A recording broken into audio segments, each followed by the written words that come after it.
There we go. So I have a little bit of nervousness that I've only felt kind of one other time, and that was I played in a Pro-Am golf event, which for those of you who aren't familiar with what that is, there's a pro, thus the pro, and then the am, the amateur. And I actually played at a major event. So they got 4 majors in golf, and this is like a day or two before the tournament starts. So I'm with a Hall of Famer and Tom Watson and some other gentlemen, and we go to the first tee, and I'm like nervous, like really nervous. And so I start psyching myself up. It's like, okay, this is no big deal. You've done this 1,000 times, and you know what you're doing. You're a good golfer. And then the last thing that I remember saying to myself is I said, how bad can it get?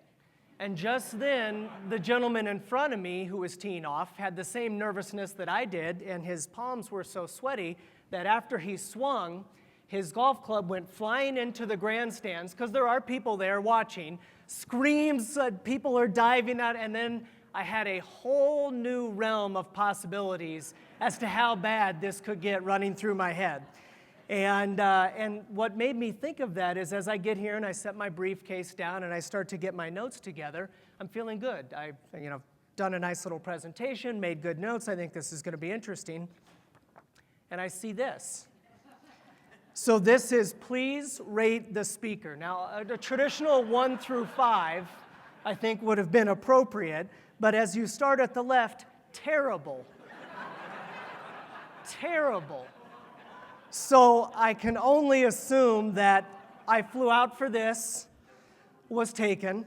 That was the worst nap I've ever taken, had been used in previous years, I guess. Or if this was an UFC fighting event, that guy should have tapped out. So I can only assume those were taken for this year. So whole new set of nervousness. It's also tough to speak at a conference now that we are fully mobile and have Wi-Fi. Because while I can't see you, I can see the soft glow of that blue light up on your face, and everybody's glowing beautifully now. So Facebook, I was up there maybe a month ago, and they were talking about, it's not TV competing with mobile, they're used at the same time. And they had an amazing slide that showed really by every 30-second increment the season finale of The Walking Dead, and how people were engaging with the internet and with Facebook. And so, you got it, opening credits, and people are still kind of on their devices. First zombie attack, boom, everybody puts the phone down. They're really focused. And it made me think, I wish I had that for my presentation, so when I got to those slides, when your guys' user rate goes up and you start typing and texting away, I could just move on. But since I can't, I'll look for the little soft blue light out there. So, Fabletics. This slide is how I start, and then this is also typically how I end because 90% of the questions are typically about Kate.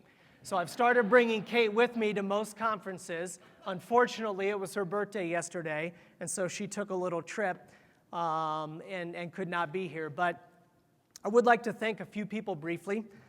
Terry, Scott, Kimberly, Annette, Kylie, and Marissa. This is an extremely well-run conference. When I went to check in, I didn't even have to tell them who I was. They said, welcome, Greg. They had my badge. It's been very easy and an unbelievable host of speakers. So thank you for the hard work putting this together.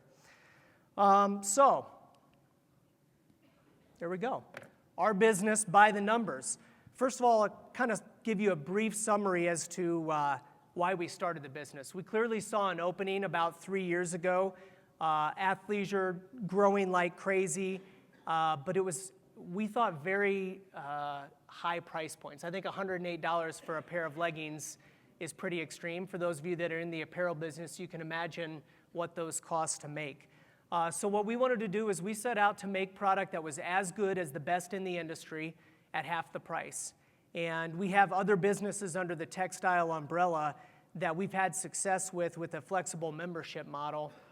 And we felt like this would fit because, at least in my household, my wife owns a lot of leggings, and she owns a lot of athleisure wear.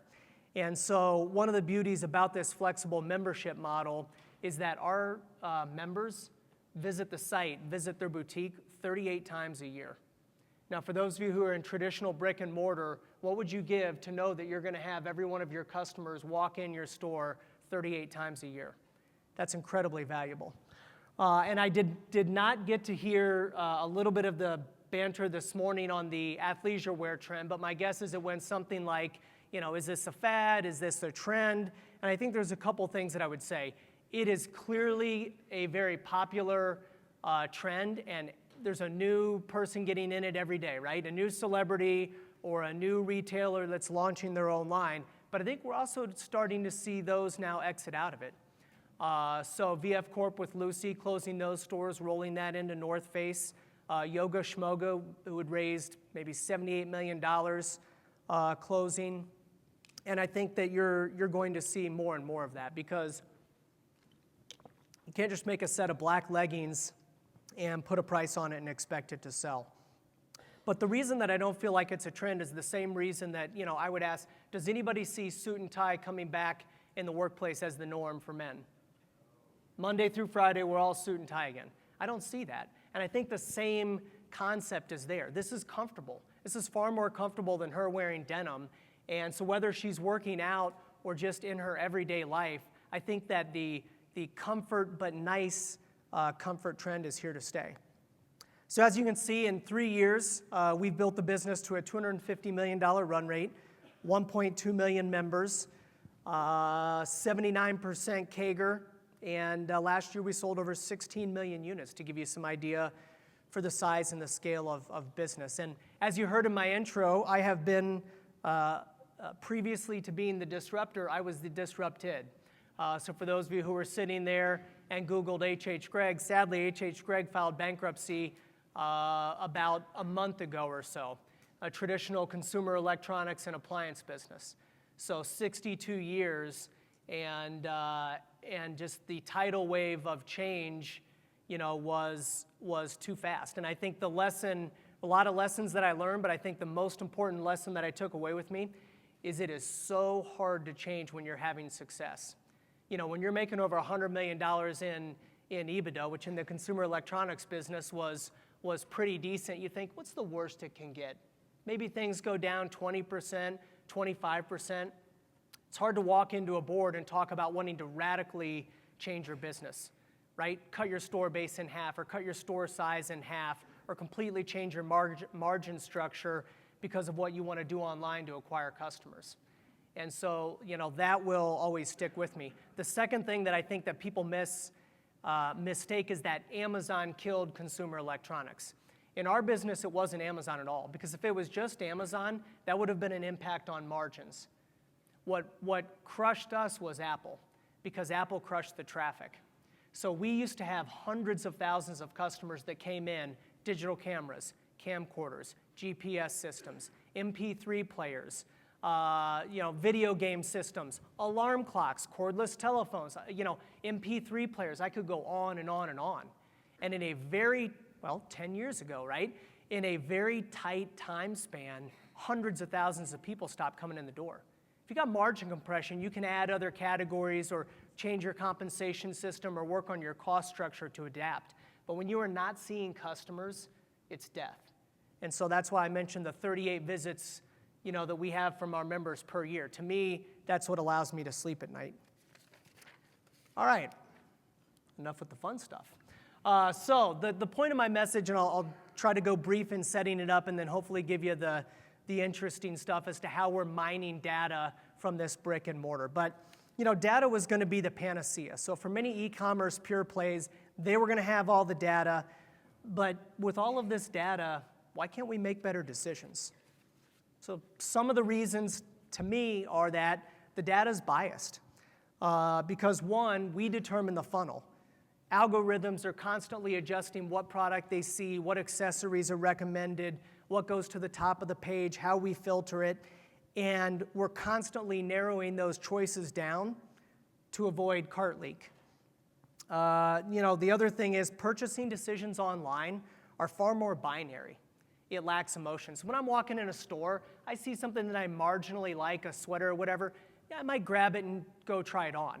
Online, I'm looking at if I'm iffy on it, do I really want to go through the hassle of having a chip, packing it up, dropping it off, that type of thing. So I think it's just a little more binary online. Second is the lack of structure and speed. So you have multiple partners that are giving you different data at different times. So just think about a few examples. You got social comments, reseller ratings, Google reviews, Better Business Bureau. You've got your own reviews. You've got returns data.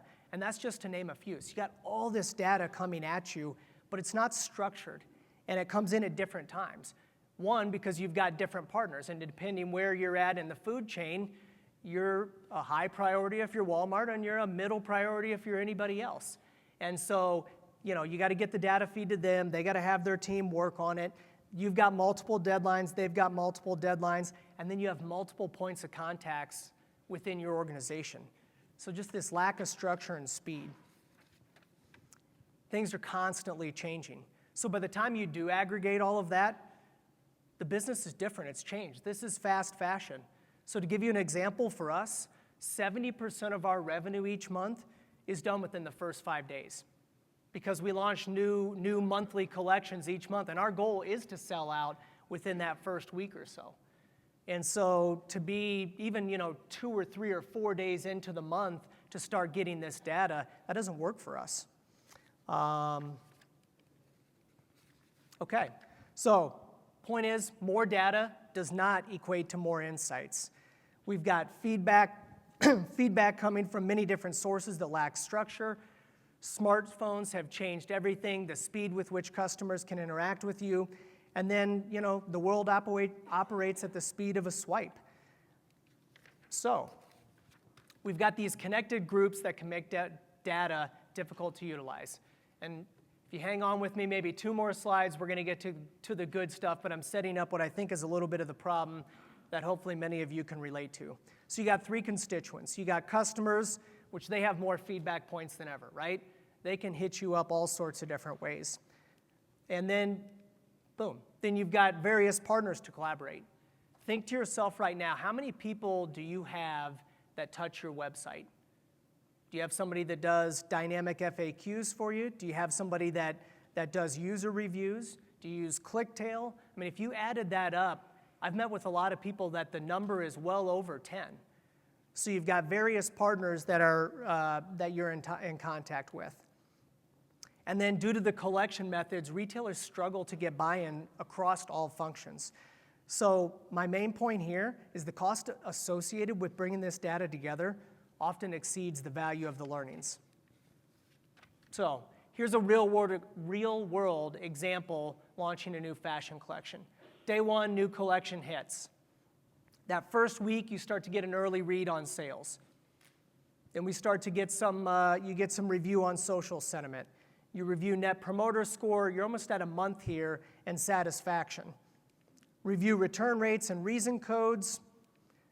Now you start to discover that you may have a sizing miss on the fringe sizes. You're almost 60 days into this. You pull some of the product back for review, determine a solution, and around 90 days, you have that feedback back to your design team to wait another 6 months to change and get something fixed. Like, this is a real-life example.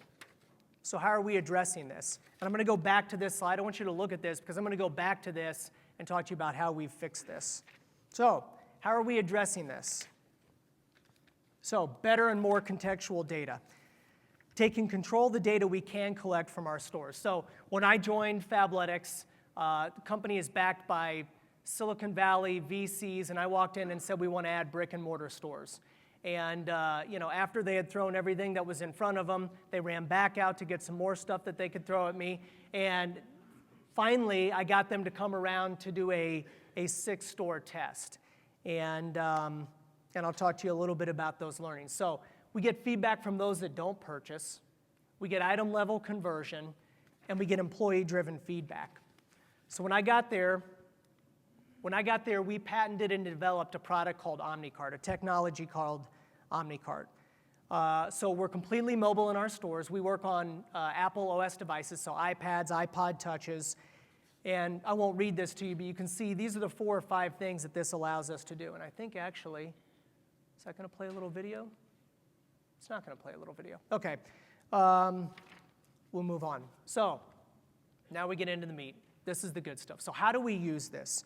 So here's the first example that we use this. So our overall conversion rate, right now, if you go to the top person in our space, I won't name them by name, but you go to try something on, you walk to the fitting room, and they have a unbelievably amazing technology, right?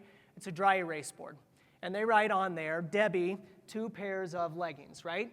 That data goes nowhere. Nobody's using that, nobody's doing anything. So we go in, we scan the fitting room, and we scan the items. So this allows us to understand both take rate to the fitting room, but also conversion rate by SKU, but also if they're a customer, we can understand everything about them and their past. So in this example, we've got our #1 bestseller overall had an 81% conversion rate. As we get into it and we start to look at this fitting room data, again, this isn't day 60. This is day 1 when this product hits the floor. So you can see our typical conversion rate, 81%, but look at extra small and look at extra, extra small, right? So radar's going off day 1. Radar's probably going off hour 3, hour 4 that we have an issue here. And so what we identified, quickly dig into this, what we identified is that our size grading in the extra small and extra, extra small, we hadn't tapered it down enough in the calf. It was a design flaw.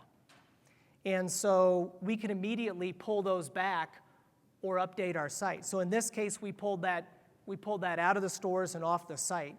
And if you think about that, what that saved us in returns alone, but also what that saved us in customer satisfaction. So I don't think it's a coincidence that our Net Promoter Score has gone up every single month since we started using OmniCart. And this is just one reason why. Versus if we go back, right, that was day 1. How long did it take you in this example to determine that you had a design or a fit issue?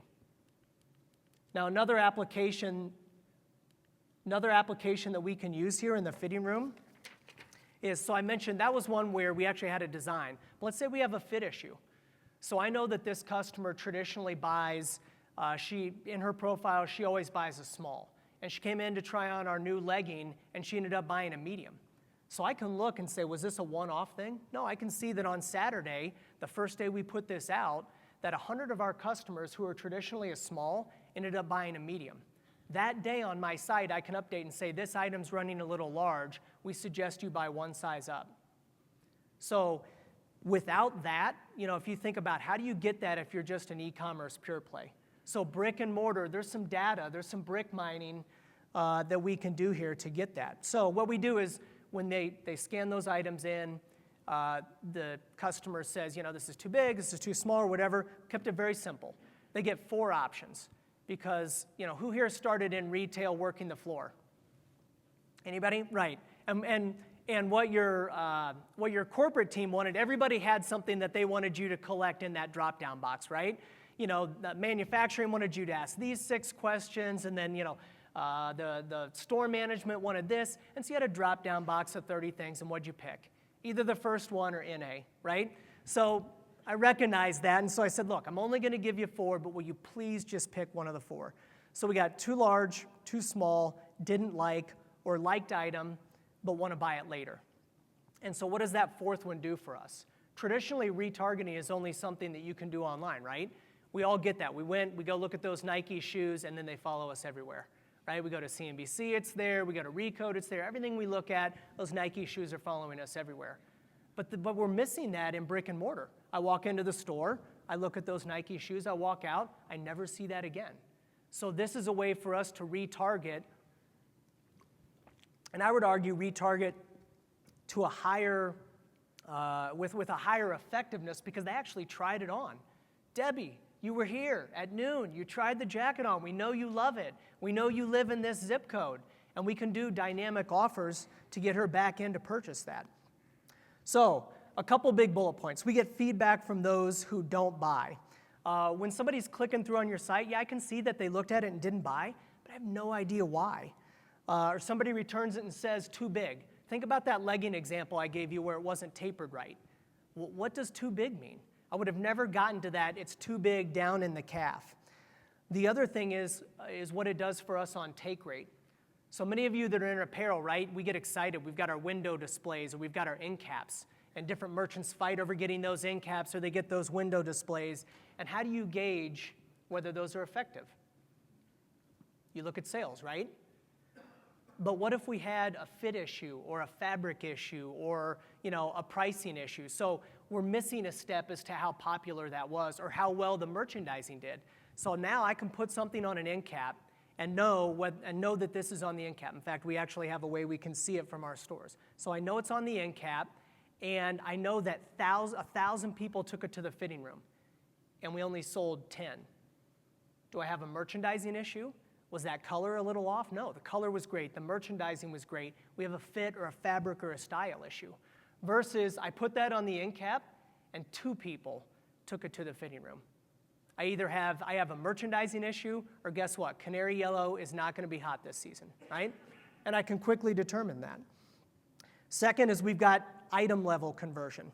And so what's really cool is right now I could log in from my phone and I can see how many people are in fitting rooms, whether they're a VIP of ours, a member of ours, or whether they're a guest, how many items they have in the fitting room, and what items they have in the fitting room. So say you launch a brand new vest, you're super excited about it, your design team's been working on it, they feel like they've created the next greatest thing in apparel. I can see right now on its first day of launch how many of those are in the fitting room right now. Like, to me, that's exciting. And to me, if I was that merchant, I would kill for that information. And so we can tie this in with the merchandising strategy and see if our merchandising and our end caps and our styles are effective. And then the third thing that it does is it gives the employees a vehicle for constructive feedback. And so I can say this because I was a store associate, right? I had a lot of feedback when I was on the sales floor. I had a lot of feedback as to what our merchants should do different. I don't know that I had productive feedback for them, but I had a lot of feedback. And so this gives us a channel where they feel like they are providing, and they are providing good, quantitative, actionable feedback. So a couple other things that this allows us to do is, we can use this to influence staffing in our stores. We can use this to look at our store design. So for those of you in retail, if I were to ask you, how do you determine how many fitting rooms you have in your apparel department? What would you say? Many of you probably wouldn't even know because you've been doing it so long, it's like, well, we normally in a 30,000 square foot store, we do this much, right? But why? With this, I can tell exactly how many people go to the fitting room, how long they're in the fitting room, at what times of day they're in the fitting room. And I can also, if you're the type of retailer that zones your staffing, should I put 1, 2, 3, 4 people back there? You've all been into a Lululemon on a busy Saturday, and that poor team is trying to keep up getting that stuff out of there and refolded and all that. Well, I can see that. I can staff for that. I can say, wow, do you realize the Saturday after Christmas from 11 to 2 that we get 400 items taken into the fitting room? And who's going to fold all those when they come out? And then there's little small things that we can do, like never have the peak around again. Anybody ever try anything on and you need a different size and now you don't want to get redressed again, so you're trying to kind of hand it out to her like in a medium, a medium, and you're handing it out? We can have iPads in the fitting room where she can just sit there and select that she wants us to bring her another size. And so right there, then we just walk back and there's her medium. In fact, Amazon got a lot of press for being able to, check out without even checking out. My understanding from reading is they've since gone away from that, but they're very good at press and they're very good at technology. But we could actually, if we wanted to, do that, because if you're a member, just like checking out from your smartphone, you could try those things on in the fitting room, like, no, yes, boom. And on your way out, we just give you a wave and a thank you for your business. There we go. Okay. So, OmniCart, other decisions that we can make. So, using store data to quickly drive digital decisions. So, one, that item level conversion data that I talked about. So, we save 60 to 90 days in that life cycle from launching a product until we truly recognize whether we have a problem or whether we have a huge success that we need to chase into. The second thing is site merchandising. So items that have a high conversion rate can be featured, more prominently. But the other thing is, let's say you have an item that has a high take rate, right? Lots of people took it to the fitting room, and that item has a high conversion rate. But on your site, it's got a very low conversion rate. So this tips us off that we know that she loves this product. So what is it on our site that's wrong. And we can go down and reshoot that. So it's probably the imagery. It's probably the creative. And so we can walk down. We have 6, because we're a fast fashion company, we have 6 studios in our office. We go down, we reshoot it on a different model. We re-merchandise the outfit, shoot it again, put it back up on the site. So small things like that. And then you got upsell recommendations. So we're always guiding through these algorithms, what we think the customer should attach. But what's great is when we've got the store experience to take in there, we can see what she's naturally gravitating to, and we can incorporate that into our upsell recommendations. Another thing that I think is pretty cool, in case you couldn't tell, I'm kind of jazzed about this. Another thing that I think is pretty cool is when I scan those items into the fitting room, I can actually display on that device in the fitting room for her, UGC, which for those of you that don't know, is user-generated content, and I could even make it localized. So for example, while she took those 3 items in there, and as she's starting to try those on, I can show her how other women are wearing that in her area. So want to see how other customers like you in New York are wearing this? And she can sit there and be like, oh, that's so cool. She wears it with a scarf or high heels, or maybe we've got stores in Hawaii, which are very different in December than stores in New York. So I can see that localized user-generated content. People love posting images of themselves. And it's a really authentic way for us to not just always be showing models, show real customers with their own real sense of style. Can't do that with the dry erase board. And another thing is, finally we can have structured A/B testing. And so what we can do, again, I don't have my phone on me, I actually put it in my briefcase, but I feel a little naked without that. But what we can actually do is our associates, we can prompt them with this device to do any number of tests that we want. And not just the traditional tests that you would think, hey, based on what we've deemed about this customer, she's more promotional, offer her 20% off if she wants to buy the pants with the jacket or whatever. But one of the things I would ask you is we always have things that we're training our associates to say to the customer, whether it's offering your card or signing up for your loyalty program or whatever the case may be. But can any of you tell me what that does to your conversion rate? No. We can tell how many people signed up for the card. We can tell what they spend on the card. We can tell, how many people signed up for the loyalty program. But maybe it's negatively influencing how your customer converts. And so I can naturally A/B test. And so on Bob's device, it says, offer the card. And on John's device with this customer, it doesn't do it. And I can get that data real time and see how everything that we offer is impacting the customer experience.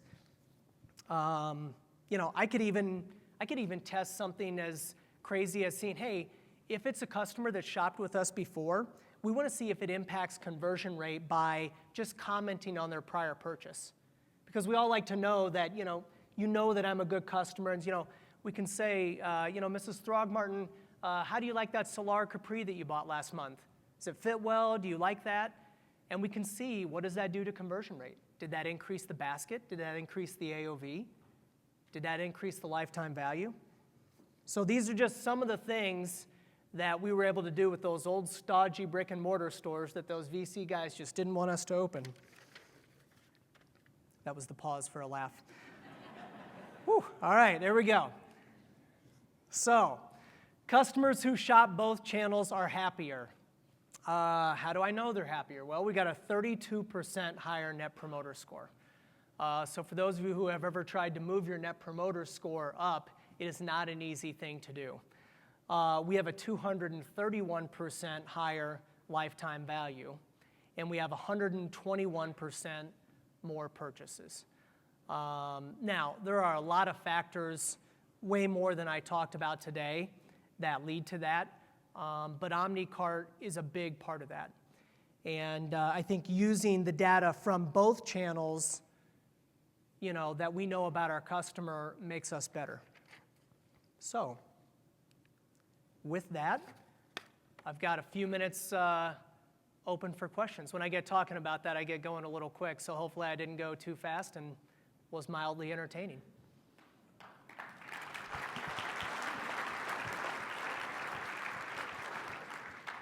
And most importantly, avoided terrible.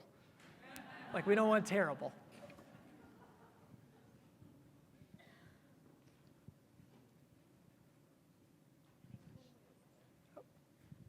Since I can't see, I'll give it another minute. Hi, I think that this is absolutely fascinating. So thank you very much for your transparency and sharing everything with us.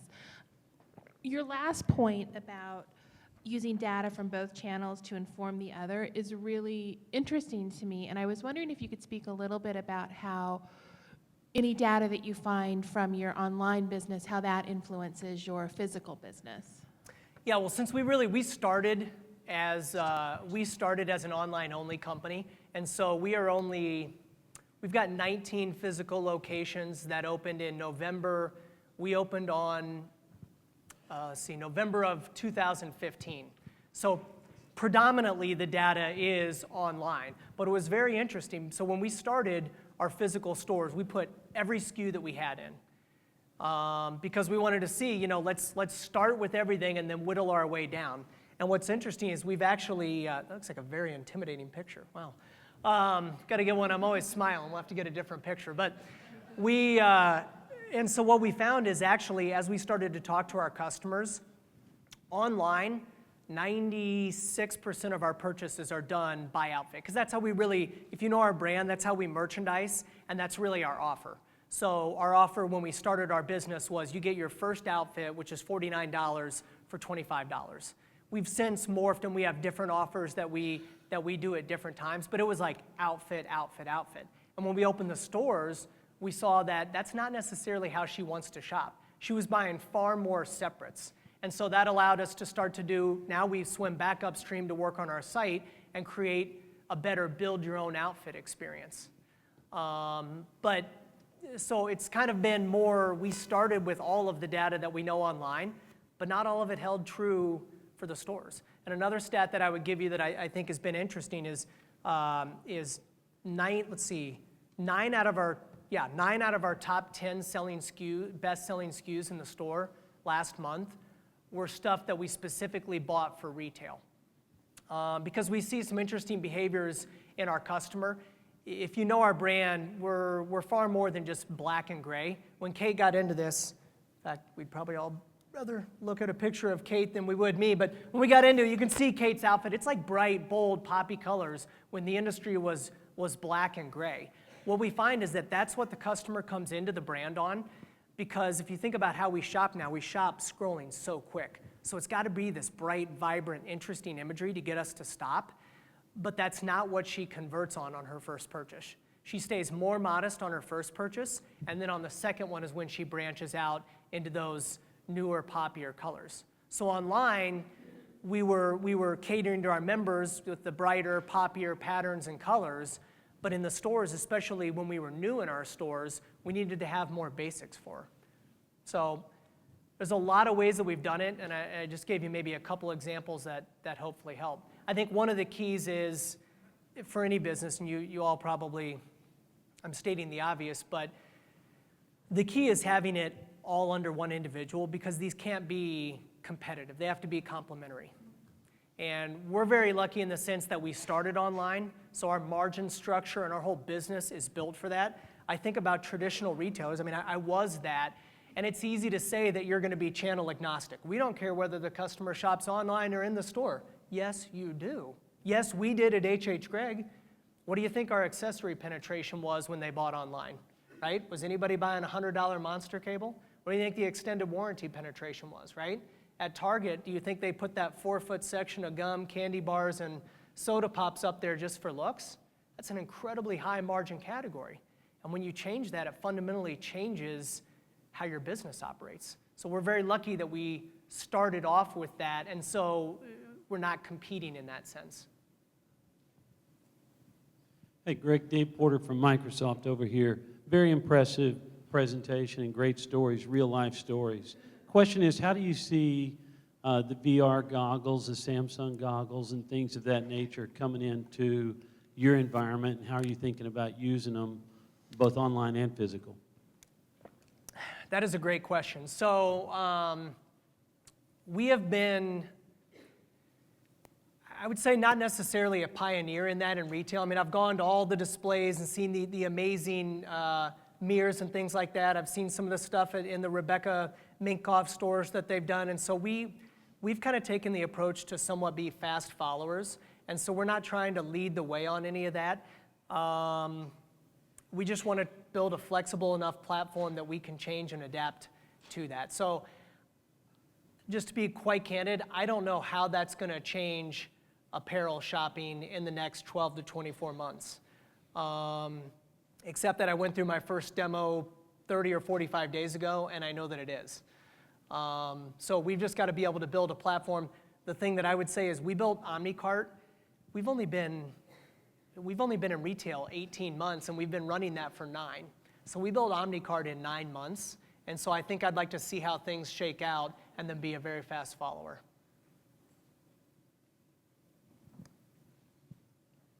Hey, Greg, Andy Regan, question for you. Again, impressive technology, but you sell apparel. How big of a step do you think it is for... You said that so negatively, like we sell apparel.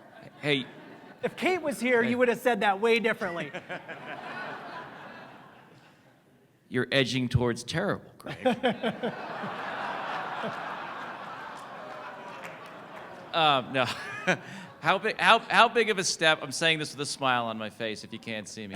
How big of a step do you see it being for a business that sells multi-products, right? So that to get that customer engagement. Maybe it's not just a single line of apparel, you know, you got multi-product. Yeah, no, it's a good question. I mean, for apparel, I think there was such a large gap in just having this no man's land of there's people in there grabbing stuff and picking stuff up and trying stuff on, and you're not really getting any data there.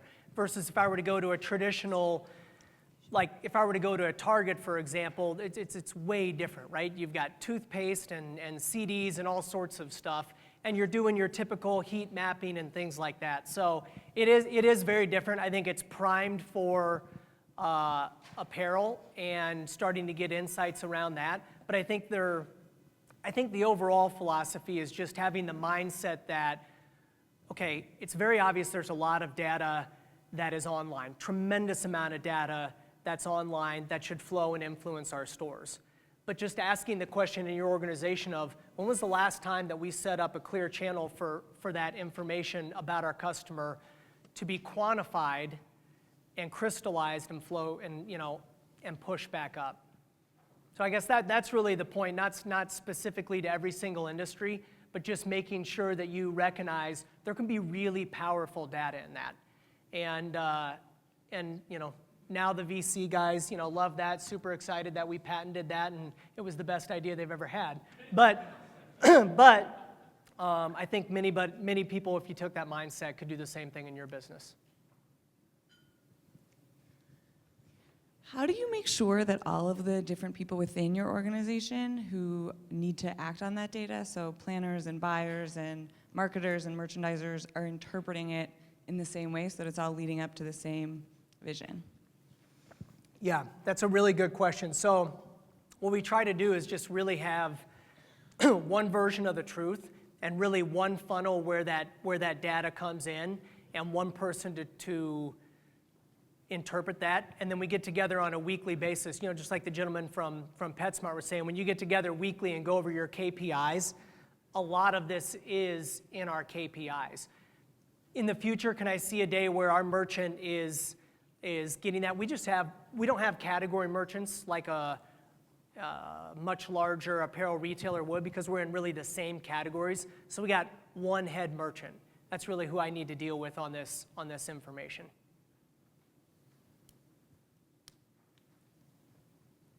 Of the 19 physical locations that you have, how many of those are pop-up? And if they are all pop-up, do you plan on converting to any permanent locations?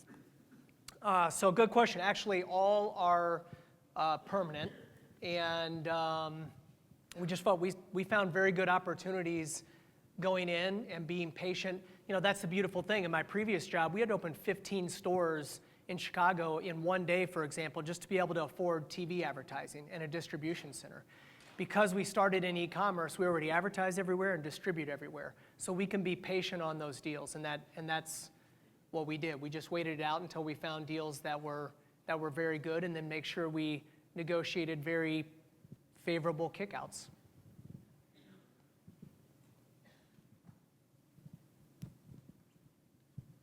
What about men's athletic wear? So we dabbled in men's. We tested a brand called FL2 last year, right around the same time that we launched the stores. And we had some success with it, but we really stepped back and just said, we've got this business that's already a rocket ship that we know we could feed even more, not just with advertising, but with our resources, talent, capital to add more stores. Excuse me, what are we doing trying to branch out into this? And under the textile umbrella, every other brand we have, from Shoe Dazzle to Just Fab Kids, is all the female customer. It's what we know the best. Why are we branching out into this now?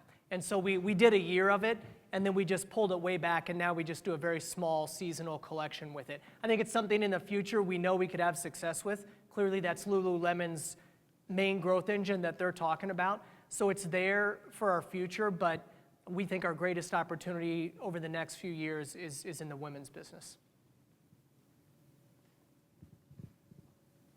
Good. Thank you very much for your time.